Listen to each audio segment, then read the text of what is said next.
Well, hello. I'm really glad to be here and to see so many of you in the audience. I thought I would start out, since Mark finished with a plug, I'll start out with one. I wear two hats in the Kelley School. First and foremost, I'm a faculty member. I teach in our evening MBA program as well as our online Kelley Direct MBA program. But I'm also director of the Center for International Business Education and Research. And we're located in both Indianapolis and Bloomington. Do a lot of interesting things through the center. But we have something very exciting that's coming up next week that I thought I would share with you. We are hosting a presentation by David Rocks. He's the global editor for Business Week, and he's doing a lunch presentation here in the campus center next Thursday. And I thought some of you might be interested in learning more about this. So if you are interested, please let me know at the end, and I'll take your email address, and we can send you more information about that. I think this is going to be a really interesting presentation.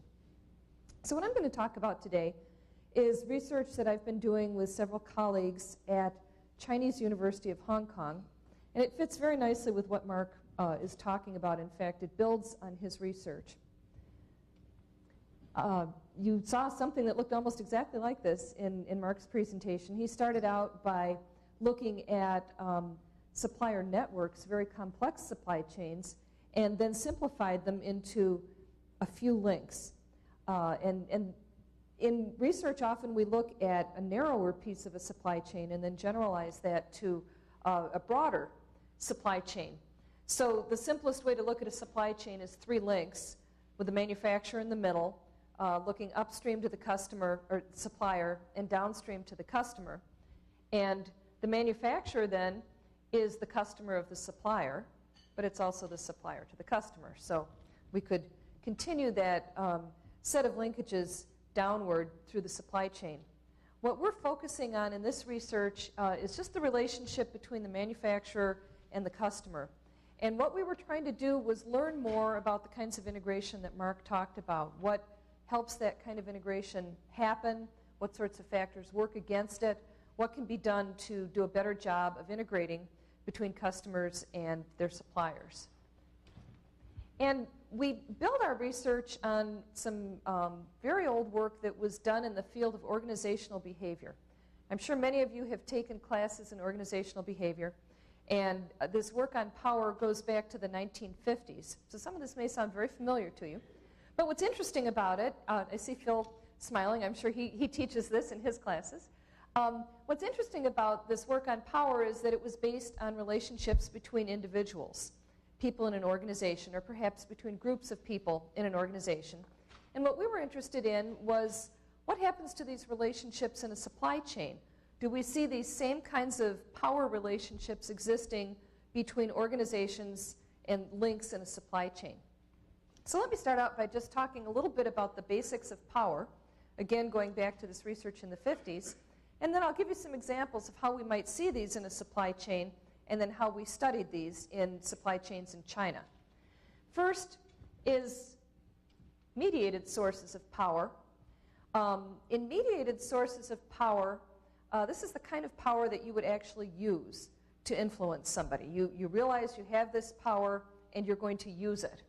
So the customer in this case would decide that they're going to use the power that they have to influence their suppliers. And they can do this in two ways. The first is called reward power, and that's where the customer has the ability to give rewards to the supplier. So if you give us a good price, we'll give you more business, essentially. So lots of ways that a customer can reward a supplier. And not surprisingly, the flip side of this is coercive power, where the customer holds the power to punish the supplier. If you don't play the game the way we want you to, we'll take our business elsewhere. Would be the most common way to see coercive power in a supply chain. And obviously, reward power and coercive power are very prevalent in supply chains. However, there are also non-mediated sources of power, and these are a little bit trickier to think about. Non-mediated sources of power exist, but the customer doesn't actually use this power. It's just perceived by the supplier. So the supplier, the manufacturer itself, decides how much it's going to be influenced by these types of power that the customer has. So let me give you a couple examples. First is expert power. This would be where the customer has expertise or knowledge that is desired by the manufacturer. A good example here in Indiana would be Cummins is an expert at Six Sigma and works a lot with its suppliers to help bring them up to speed in using Six Sigma methodology. A lot of companies want to be suppliers to Cummins for many reasons, but one of them is to help capitalize and learn from Cummins and learn more about Six Sigma and be able to implement it in their own organizations. Cummins doesn't really throw this around, but this is common knowledge, so suppliers view this as a type of power. Second is referent power. This would be where the customer has a really strong reputation and suppliers want to have bragging rights to say, we are a supplier to Dell. We're a supplier to Ford. And you see this a lot when you walk in the door of a factory and there's all kinds of plaques on the wall saying, you know, we're a Ford supplier. That's a really good example of referent power. Again, Ford isn't necessarily throwing this power around. They're not using it, but it's perceived by the suppliers to be something that's very important. And then finally, the last kind of non-mediated power is called legitimate power. Here, the supplier allows itself to be influenced by the customer because it believes that the customer has a natural right to influence them. An example here might be government, for example. If you're a government contractor, you may not have a lot of choice. You would feel that the government has this legitimate power, legitimate ability to influence you. So we thought it would be interesting to look at these different types of power in China and see what we found in terms of supply chain relationships and the kinds of arcs of integration that Mark was talking about. Now, China is particularly interesting to look at because it has a very interesting national culture that's different than culture in other parts of the world in a number of ways. I'm going to highlight a couple of them. There are other ways that the national culture is different in China, but these are two that are particularly relevant for supply chain relationships. First is power distance. This would be the extent to which less powerful members of a nation accept and also expect that power is distributed unequally. China is a high power distance nation, so it's just expected that there are some members of supply chains that are much more powerful than others, some people that are much more powerful than others, and in fact it's expected. People are much more comfortable operating in that kind of environment where there's a hierarchy of relationships and everybody knows where they belong. Not surprisingly, U.S. is a very low power distance country. We feel that we're all basically equal. It's just that some of us happen to hold different positions. You see this more in certain parts of the country. Midwest is very low in power distance. I used to live in Iowa, and Iowa is even lower in power distance than Indiana. And a good example of this was we all knew what the governor looked like. We saw him on TV all the time. And I got on a plane one time, and there was the governor sitting there back in tourist class, just like everybody else, which I thought was pretty funny. And I was sitting back there, and a guy walked by with a big belt buckle and hat. He looked like he was a farmer, and walked by and said, "Hiya, Gov." Now that's low power distance. You wouldn't see that kind of thing happen in China, but in the U.S. that's not unusual. We feel like we're all essentially equal, but some of us, by virtue of having a better education or having a certain kind of job, have risen to more powerful positions, but we're all fundamentally equal. China, that's not the case. The other dimension of national culture that is very important in supply chain research and is very different in China is collectivism. The entire name for this dimension is individualism versus collectivism.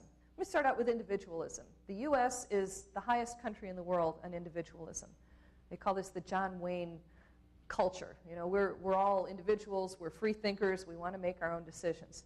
China, in contrast, is very high in collectivism. The group is very important. You want to, by your actions, you can bring glory and honor to your group, and that's very important. Group decision-making is very important. Individual decision-making is looked down upon because it looks like you're trying to promote yourself, which is frowned upon. And so decisions tend to be made collectively. First time I was in China, I was riding around with a group of professors visiting some factories, and we pulled into a parking lot. We were in a bus. Pulled into a parking lot. The parking lot was entirely empty. There was not one single car or bus or anything in the parking lot. And our driver and our guide got into a big discussion. They must have argued with each other for 20 minutes. At least I think they were arguing. I couldn't understand what they were saying. But big discussion about where to park the bus. And I felt like saying, for God's sake, just park the bus. It really doesn't matter. But that's collectivism. And the fact that it drives me crazy is because I'm much more individualistic. It's like, just make a decision, park the bus. We don't really have to have a big discussion about this. So those two factors are very different in China's national culture, and we wanted to look at these power relationships and supply chains and see what happened to them in China, particularly in light of these dimensions of national culture. This is a new clicker, and I'm thinking it has an old battery in it. There we go. All right. Power distance and collectivism kind of manifest themselves in China in something called Guan XI. And I'm sure some of you have probably heard of Guan XI. This is very important in doing business in China. It's a system of reciprocal favors. Anytime a favor is exchanged or business is granted in China, the person who receives it is obligated to return that with another favor. If it's not returned, you bring shame to your group, and that's something that you don't want to do. It's very important, deeply ingrained in Chinese culture. When I was going around with my partner gathering data for this, we would go in and talk to companies and try to convince them to participate in the study and let us distribute some questionnaires there and talk to people. And one time we came out and my partner said, "Oh, that doggone Guan XI." I said, "What are you talking about?" He said, "Well, they just agreed to do it, but the plant manager also told me that his daughter is a senior in high school and would really like to go to Chinese University of Hong Kong.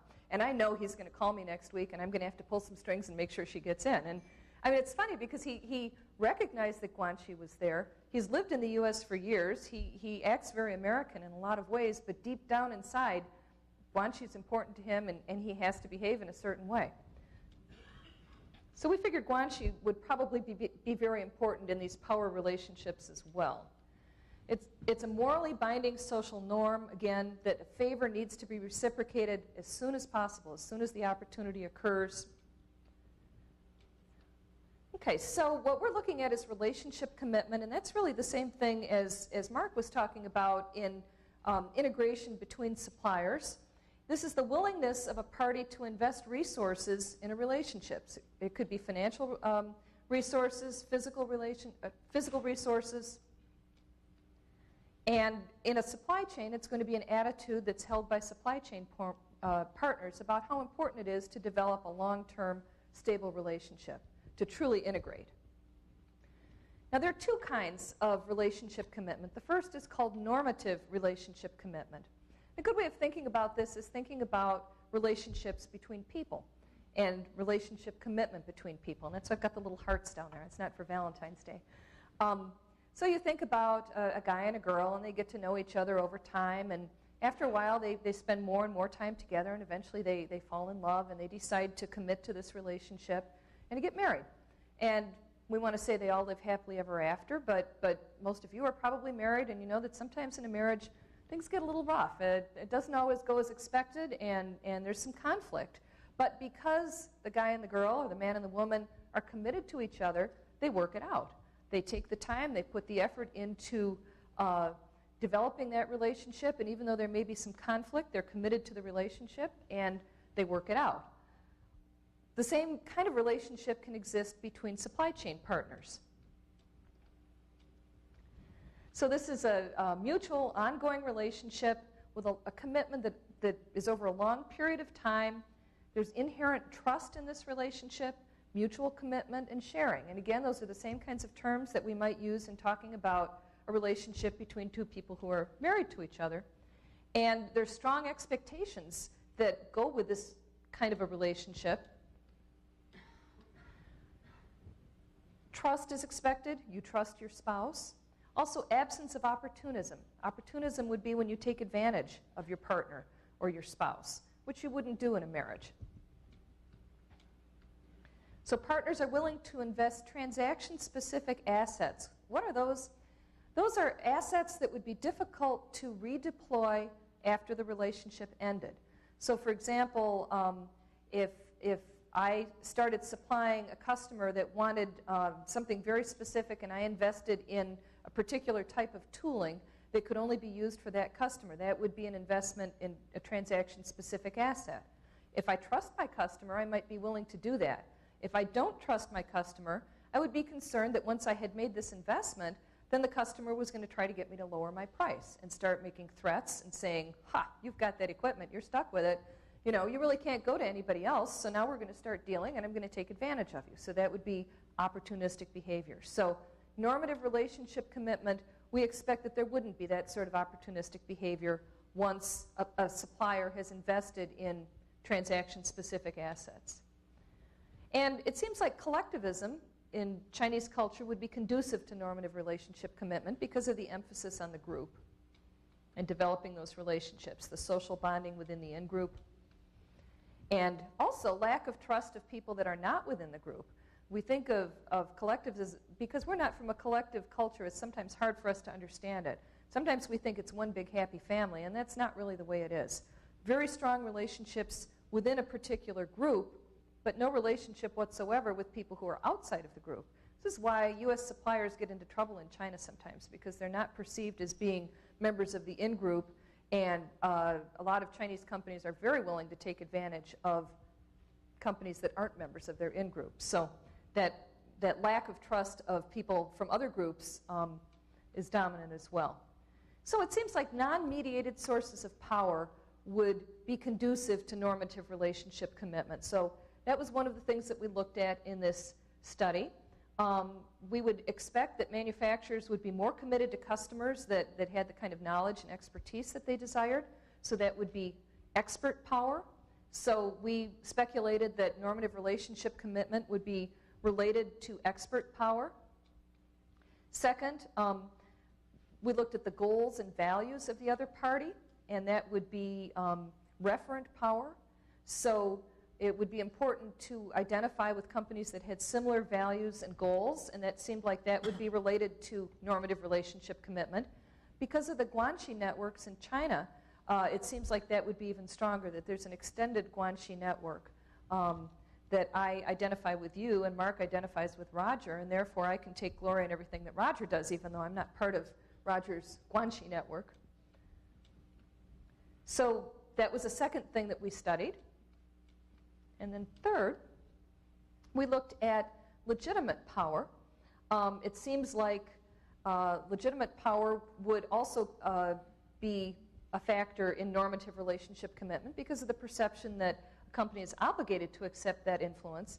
And again, we expected that would be stronger in China because there's still a lot of state-owned enterprises that would perceive that the government had total power. So that was the third thing that we looked at. And then the mediated sources of power we thought would be counter to the expectations of normative relationship commitment. If you have a relationship that's based on love, you're not going to be looking at rewards and punishment. So we were speculating that the opposite would happen there. And in fact, previous research has shown that mediated power has been shown to damage these kinds of relational norms.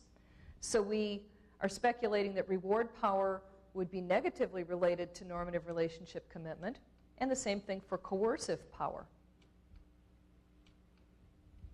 Okay, so what is the opposite of normative relationship commitment? Well, that's called instrumental relationship commitment. And to go back to the story of the young man and the young woman, let's say that we have a young man and a young woman, and the young man is very famous. Maybe he's a movie star. We see these kinds of things in Hollywood a lot. Or maybe he has a lot of money. When I've presented this in China to students, they'll say, he has a car. You know? So the young man has something that's very desired by the young woman. They get together, they form a relationship. It appears to be a committed relationship. But what happens if a guy comes along who has a nicer car, or he has more money, or he's more famous? She drops him like that and moves on. And we see that kind of relationship in supply chains as well.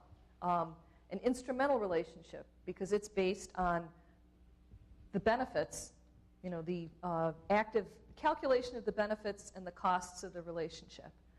When the benefits cease, so does the relationship. And I expect some of you and your companies have had some instrumental relationships in your supply chains, and it's not a very pleasant thing to be involved in. It's very calculative. The manufacturer looks at these relationships by calculating the benefits and the costs. And so we were speculating that non-mediated sources of power would not be important to instrumental relationship commitment, but that mediated, reward, and coercive power would be. So we had another 5 hypotheses that we looked at, saying that instrumental relationship would be negatively related to expert power, referent power, and legitimate power. And then the flip side, however, was the mediated sources of power. We felt that Guan XI was really going to be important in these kinds of relationships because of the expectation that there's going to be a reward. Every time we grant you business, you need to return the favor. It might not be with more business. It might be you give me a little gift or something. But there has to be a reciprocal favor. So we felt that reward power would be much more important.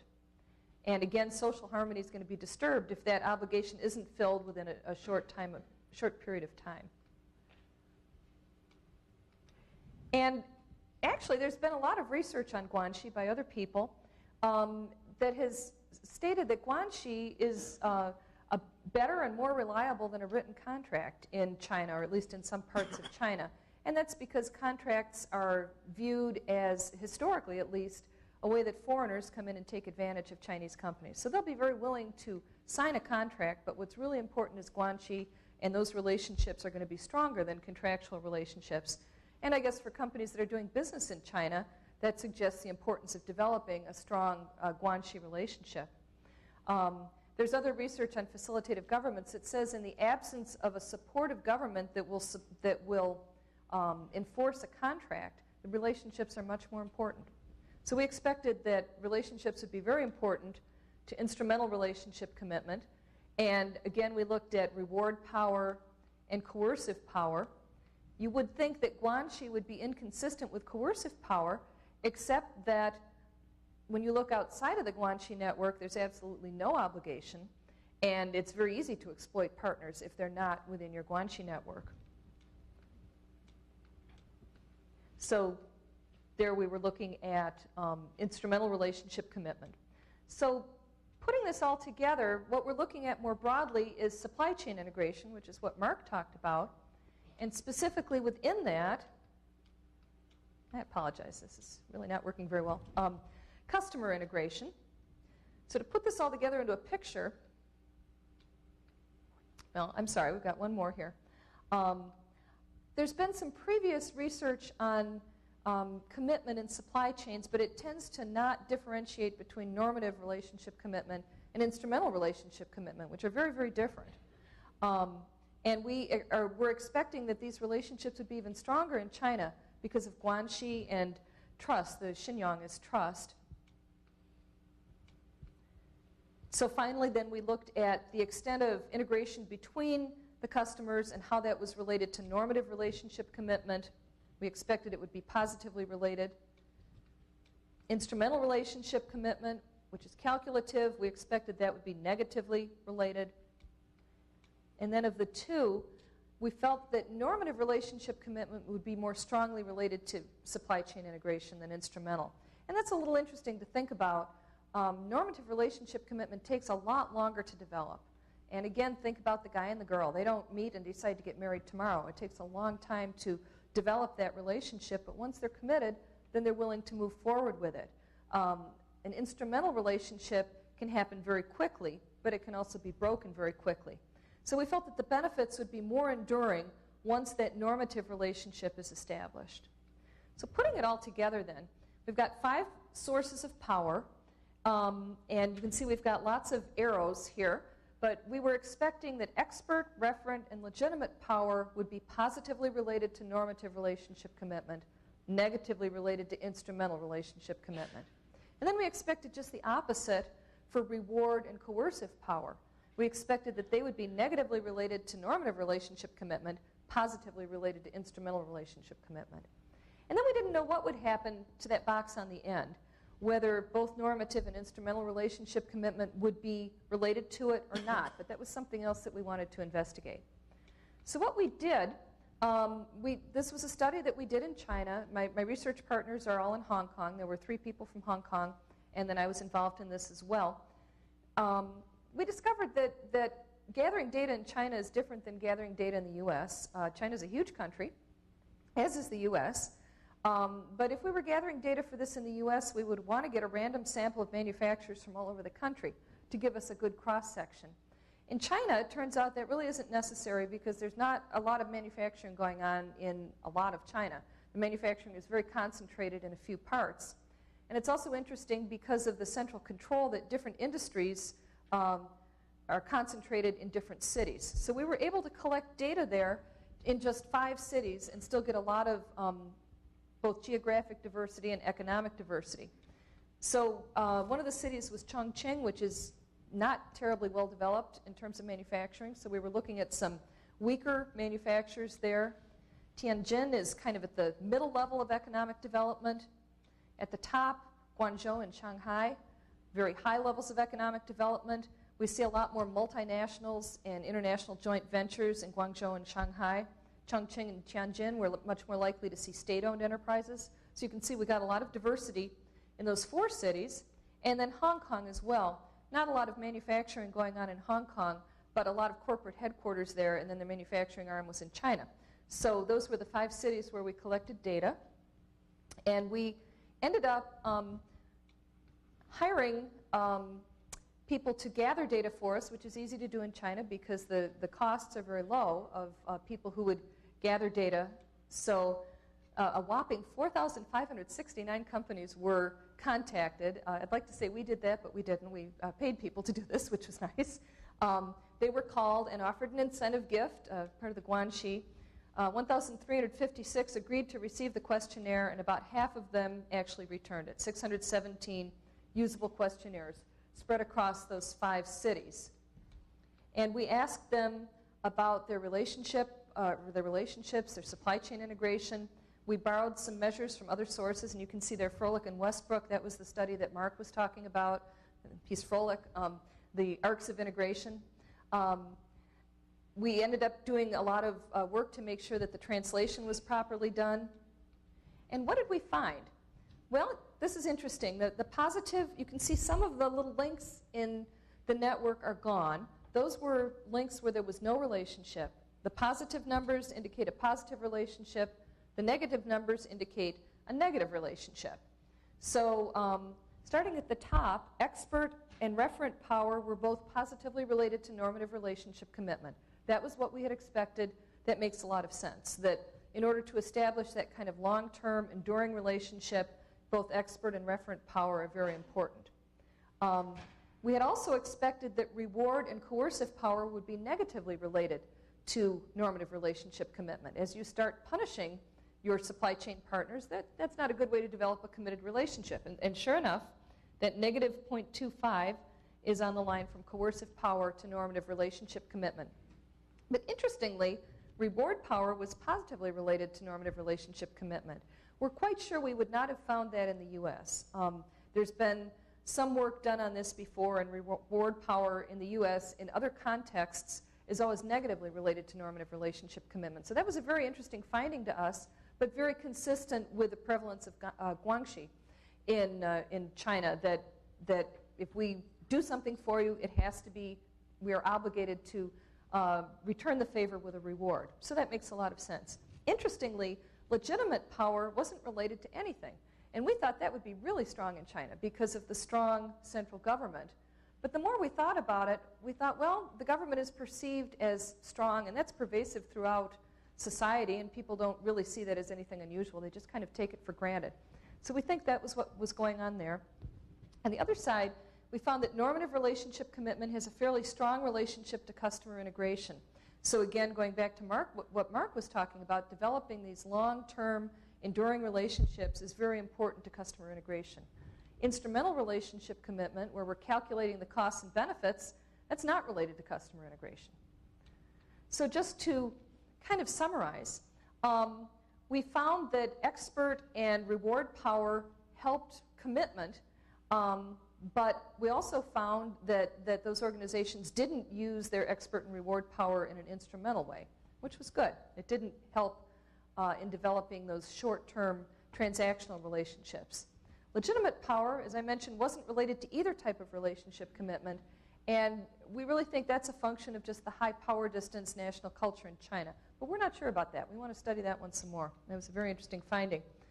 Reward power had a strong impact on both normative and instrumental relationship commitment. It really split.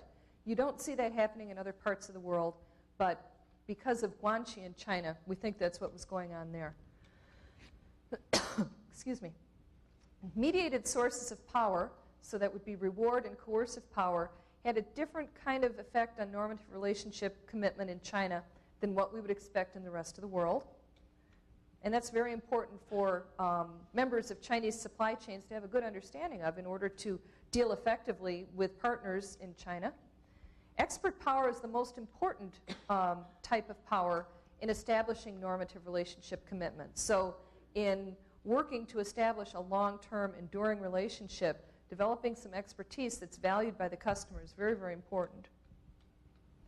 Instrumental relationship commitment was not related to customer integration. So treating your supply chain partners like a gold digger, I guess, is not going to go a long way towards establishing the kinds of relationships that Mark was talking about. And we found that we have a lot of implications for supply chain practitioners and researchers in China, as well as for supply chain members in other parts of the world that are dealing with Chinese supply chains. Most importantly, that using power in an appropriate way can significantly enhance relationship commitment and lead to true integration between members of a supply chain. And we found that relationship commitment and power was especially important in China, probably due to the unique characteristics of the national culture in China, particularly power distance, collectivism, and then the way they're manifested through Guan XI. Okay, so I'm going to wind this up. I'm talking fast because I ran out of time, but I want to make sure that Mark and Mohan have plenty of time.